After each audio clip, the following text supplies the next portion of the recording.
Today we'll be looking at the top 10 fighters who refused to hit their opponent. Some of these stopped themselves when told by the referee. Why? Well, just because they're nice people and didn't want to cheat. Others, though, had to literally beg the referee to stop the fight because their opponent was taking a beating, and that was completely unnecessary, and the fight needed to be stopped. Sometimes the referee just messes up, and luckily these fighters were nice enough to stop themselves from hurting someone. But before we start, don't forget to punch the subscribe button and ring the notification bell. Also like and share the video with your friends. Number 10. Let's start off with this MMA fight between Mike Pentanco and Jeremy Frazier.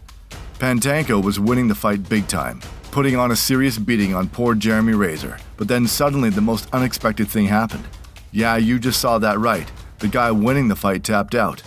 Mike Pentanco could have been a terrible guy and could have just kept punching this poor guy, but instead he took the loss in order to save this poor guy. This was his explanation. And I feel like really terrible, so I said this is not me, and I feel like it's an amateur fighter, fight, and we don't get paid. The only reason I have is, does Jeremy Frazier feel any resentment or anger towards Pentanco from possibly making him look bad? I hope not, and I hope he understands that he was getting destroyed, but based on these images, I think he did.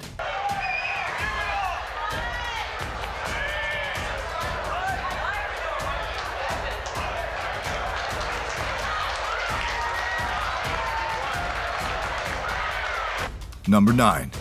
Now we have this fight between Roy Jones Jr. and Brannan. This was a pretty quick fight, and it went into the second round where Jones was very much in his prime, still undefeated, so he was putting on a real beating on poor Brannan and put him down in the second round. Brannan was able to recover from the shot and got up but was visibly hurt. Maybe the fight should have been stopped when Jones said, or maybe because earlier Brannan was almost out on his feet. Apparently, the referee later stated that Brannan had seen him the night before at a restaurant and told him not to stop the fight prematurely, so he said he was going to give both fighters the benefit of the doubt and only stopped it once he was on the canvas. Roy Jones was landing too cleanly before the knockout for him not to stop the fight though, but Brannan appealed to his former boxing career and told him that this was his big shot and he gave it to him.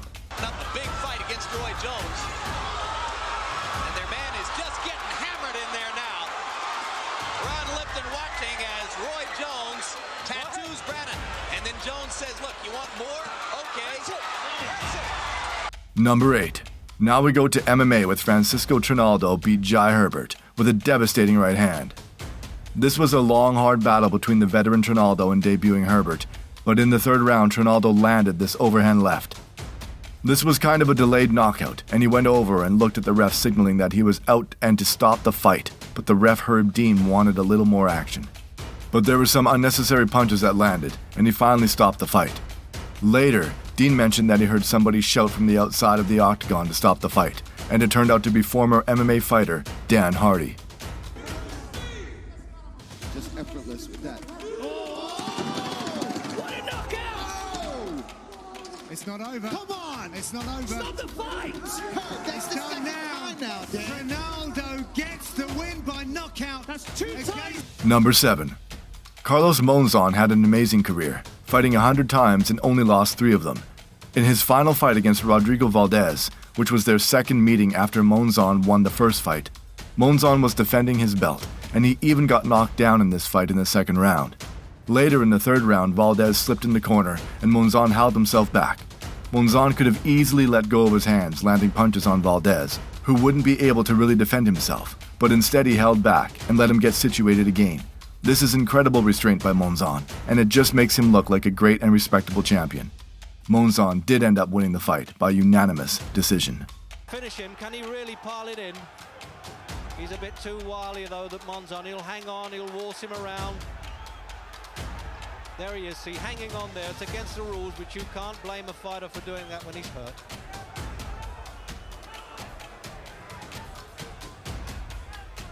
Number 6.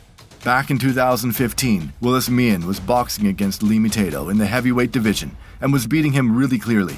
They closed out the first round with Tato barely being able to stand in the corner, and Meehan was looking at the ref with disgust already. In the second round, Meehan was landing clean, heavy punches once again, and Tato was clearly out on his feet, but the referee just kept watching like nothing is happening. How bad do you have to be at your job that the fighter himself has to tell you to stop the fight because the opponent is clearly out, and is receiving unnecessary damage. Those were 42 seconds that were completely unnecessary. I love how Willis Meehan hugs Lee Tato and keeps the ref away from him, since he obviously doesn't care about his health at all.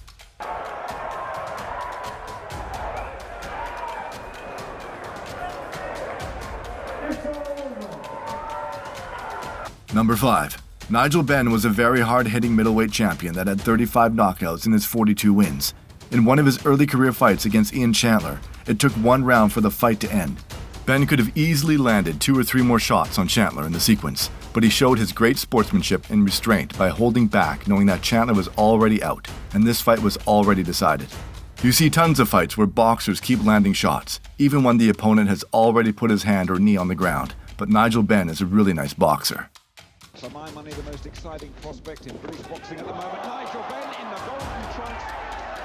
Number 4. This was a long boxing fight between Michael Ayers and WayneRigby. This was the first of 2 fights between these 2 fighters, and it was voted as British Fight of the Year. Michael Ayers was defending his lightweight title against WayneRigby.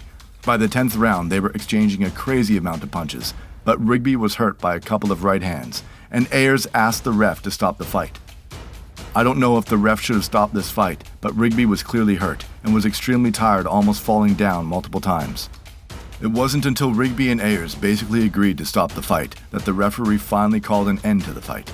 It's great to see that Ayers didn't want to hurt Rigby and that Rigby was able to recognize that he was done. Shannon.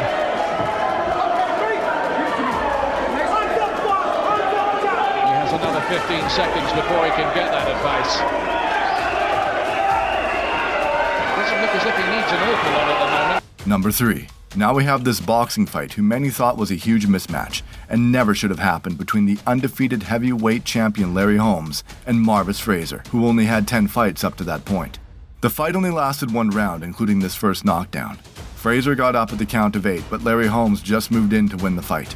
Larry Holmes was waving to the referee to stop the fight because it was clearly over, but he just wouldn't do it until he gave him a couple more heavy punches.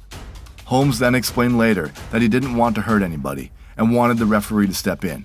He also said that the kid wasn't ready and he has a long way to go. Really putting young Frazier in trouble there. Will he get over this first round? The gum shield comes flying out. Bill Zane, the referee, hopefully giving him a... Number 2.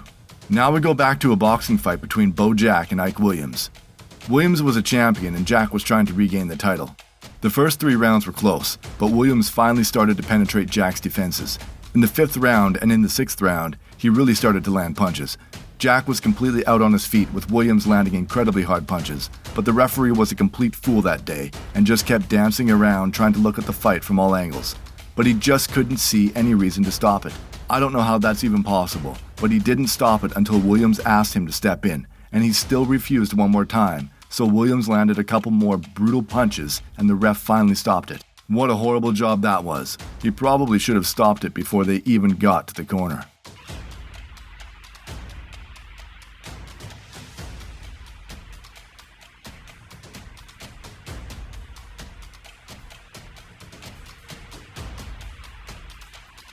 Number 1.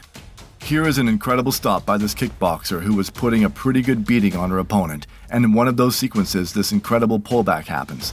That body kick was devastating, and her opponent was unable to cover up, and she was completely uncovered. Luckily, the ref called for a standing count, which stopped the onslaught, but that kick was going with full power right to her head. How did she manage to pull it back? The girl is extremely lucky that the referee was so good, and that her opponent has incredible strength and reflexes to stop that head kick.